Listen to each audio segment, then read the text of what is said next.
The key is to be constantly in a perpetual process of discovering the truth of who you are and fighting constantly to look for ways in which you can escape the inner conversation.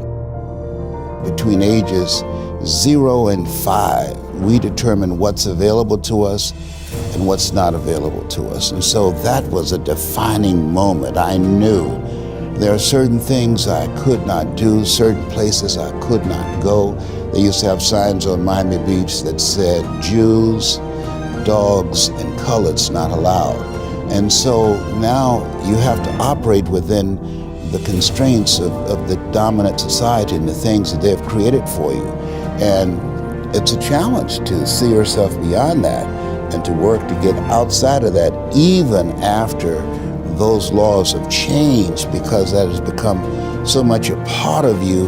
You unconsciously operate within the parameters of what has been put in place. Like you're driving on the expressway, the 405, and you'll get off on an exit that you weren't going in that direction, but you unconsciously did it because you've done it so many times that many people, because they're not making a conscious, deliberate, determined effort to think outside of what life has thrown at them, they end up doing the same thing over and over and over again. Einstein said that thinking that has brought me this far has created some problems that this thinking can't solve.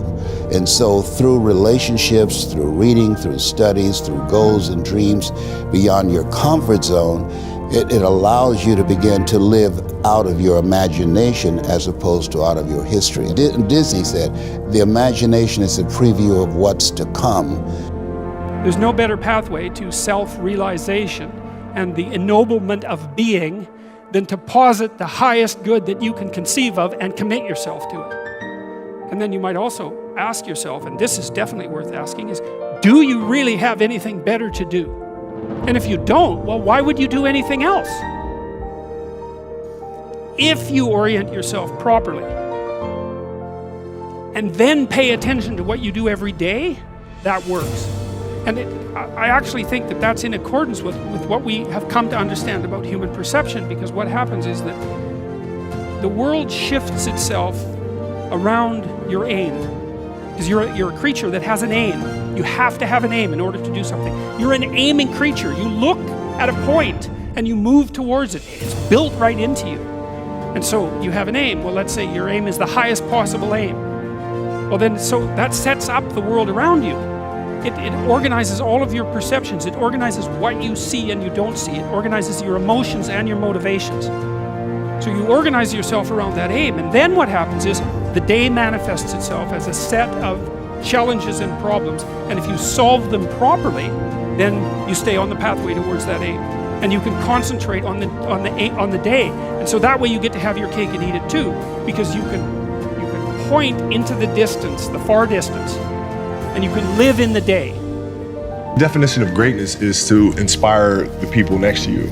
I think that's what greatness is or should be. It's not something that lives and dies with one person.